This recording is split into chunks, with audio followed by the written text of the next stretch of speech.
Something unusual is stirring in the rural hills of Virginia. And it comes to 56-year-old artist Jeff Smith in his dreams at night.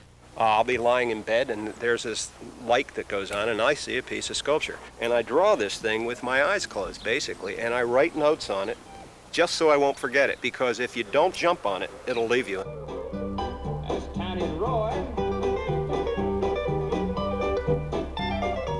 But the visions that start as sketches don't emerge stretched out on canvas. Instead, they stretch through space. This one 18 feet high. It takes a long time for me to resolve a line in space, hence my pieces are big. And such big ideas can take Herculean efforts to accomplish. So when I have a real big monster to deal with, bigger than this piece, we move these things around, forklifts, booms, that whole thing. It's strong artwork. It gains added power when the steel is forged with stone. I get next to a stone and I look at that thing, and I know that it has to be suspended, it has to come down perpendicularly or up.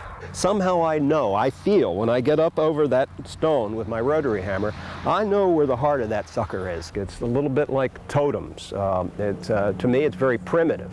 It reminds me of gives me some of the feeling that Stonehenge has. I'm close to them. I like some more than others. But I'm like Popeye. I am what I am. I make sculpture. That's all I do.